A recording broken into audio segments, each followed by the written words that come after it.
Notre Congo News. Masolo Yabalimboka. Bienvenue sur Africa 24. Aujourd'hui, notre invité du jour est Monsieur Vital Kamerhe. Bonjour et merci d'avoir accepté notre invitation. Merci, Je rappelle bonjour. que vous êtes le président de l'Union pour la Nation Congolaise, l'UNC. Nous venons de le dire, donc vous êtes le président de l'UNC, un parti d'opposition de la République démocratique du Congo. Et votre parti politique boycotte les consultations nationales qui ont débuté ce samedi 7 septembre à Kinshasa. Expliquez-nous un peu les raisons de ce boycott. Les raisons sont simples.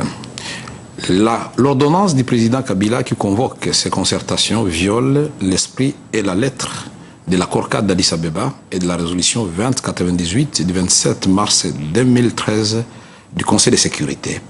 Ce sont là les soubassements juridiques pour un vrai dialogue qui devait se passer sous les auspices du représentant spécial du secrétaire général des Nations Unies et non pas convoquer un congrès de la majorité présidentielle auquel on convie certains membres de l'opposition de la société civile après avoir préparé l'applaudimètre, c'est-à-dire une majorité écrasante de proches du président Kabila. Et ça ne pourra qu'accoucher une solution qui n'en sera pas une. Nous voulons aller à de vraies négociations qui vont nous amener à de vraies solutions.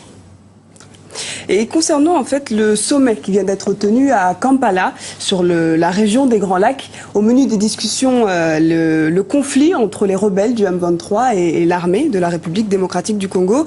Et à cet effet, un délai de 3 jours a été sommé aux deux parties pour l'ouverture d'un dialogue politique. Est-ce que vous pensez que la reprise d'un tel dialogue est possible actuellement?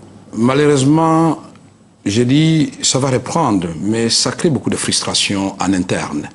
Parce que nous nous posons d'abord la question de savoir pourquoi le président de la République et son gouvernement sont à l'aise pour discuter avec le mouvement des rébellions, c'est-à-dire les gens qui ont pris les armes et qui se battent et causent des dégâts sur le terrain.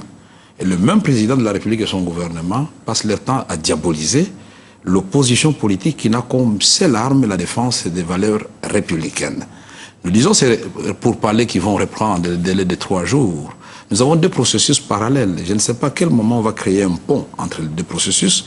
Concertation politique à Kinshasa pour parler à Kampala entre Kabila et les rebelles. Nous disons il y a un peu un flou artistique qui risque de compliquer la donne.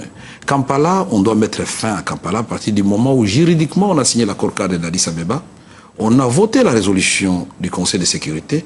Kampala a cessé d'exister. Mais on suscite Kampala, pour quelle raison, je ne sais pas, mais ma proposition est simple. Qu'on puisse constater les bilans partiels et que le reste des questions insolubles puissent être versées dans le cadre du forum national, le vrai que nous devons préparer tous ensemble en nous élevant au-dessus de nos intérêts égoïstes. Et toujours au sujet de la résolution du conflit dans l'Est de la RDC, Mary Robinson, l'envoyée spéciale de l'ONU pour la région des Grands Lacs, est attendue aujourd'hui, ce samedi 7 septembre, à Kigali. Une visite qui intervient après que l'ONU a ouvertement soupçonné le Rwanda de soutenir le M23. De quoi vont discuter Madame Robinson et les autorités rwandaises, à votre avis? À mon avis, je pense que j'ai essayé de comprendre. Elle a fait la promesse d'aller parler au président Kagame un langage franc, comme il a fait, je crois, avec le président Kabila. Et je voudrais qu'il le fasse aussi avec d'autres présidents de la région des Grands Lacs, pour dire que trop c'est trop. Il est temps maintenant de déposer les armes et que les différents chefs d'État de la région des Grands Lacs deviennent des partenaires d'abord pour la paix et ensuite puissent adopter une vision, chacun pour son pays, mais une vision commune de la région, cette région qui est gâtée en ressources naturelles, et puissent amener leurs peuples respectifs à la prospérité. Donc je crois que c'est pour sommer le président Kagame, comme il a fait avec les autres, à ne plus soutenir les rebelles et à adopter la voie de la paix.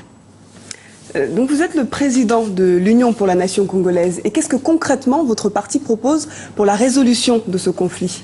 Notre parti ne sort pas dans le cadre de ce qui a été convenu par l'ensemble de l'opposition. Le 1er juillet, l'opposition a fait sa déclaration politique. Et nous avons fait un conclave du 6 au 11 juillet. Et nous avons dit clairement que l'ordonnance du président Kabila viole notre constitution. D'abord, il nomme le président des deux chambres à une fonction exécutive. Au nom du principe de la séparation de pouvoir, ça c'est une grande première. On n'a jamais vu ça nulle part. Et le président du Sénat et de l'Assemblée nationale sont chargés d'exécuter les instructions du chef de l'État. Nous disons, nous ne sommes pas d'accord parce que il faut justement que nous ayons un vrai dialogue. Pour avoir un vrai dialogue, qu'est-ce qu'il faut faire?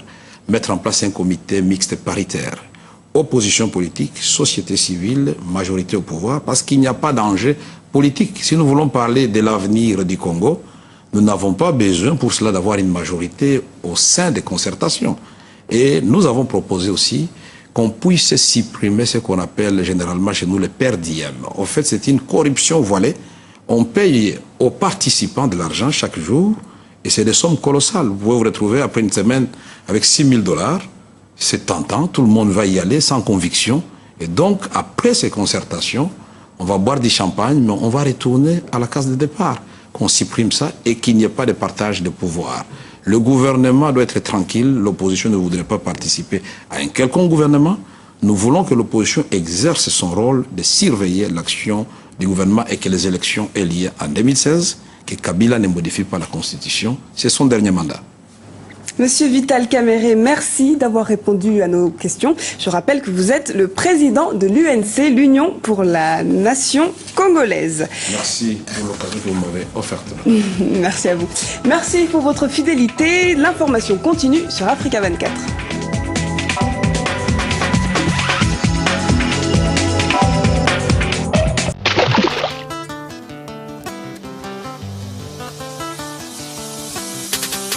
Massa Mereba. Yangoi, Massa et Meriba.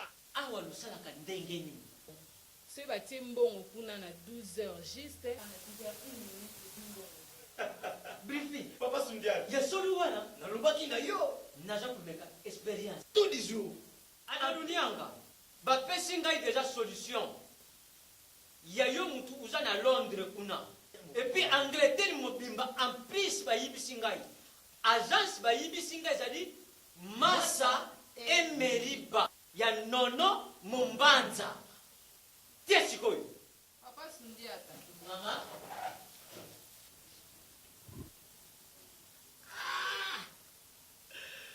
Massa et Meriba. Tous les jours. Uzala wana kisasa. Uzala na boma. Ozala na matadi. Soko dingu tindila tatine ombong. Ija la mamene o. Ija la bandekune o. Agence ezali kaka. Moko. Massa et Meriba. Eza musikate. Victoire. Avenue arrêt de chaussée. Immeuble Chimile. Numéro A41. Matongé. Eh mame. Sokuye ukametineo. Sokuye ukametineo. Ah, Massa Meriba. Batika yo ozali fin. Massa Meriba na 5% ya pamba.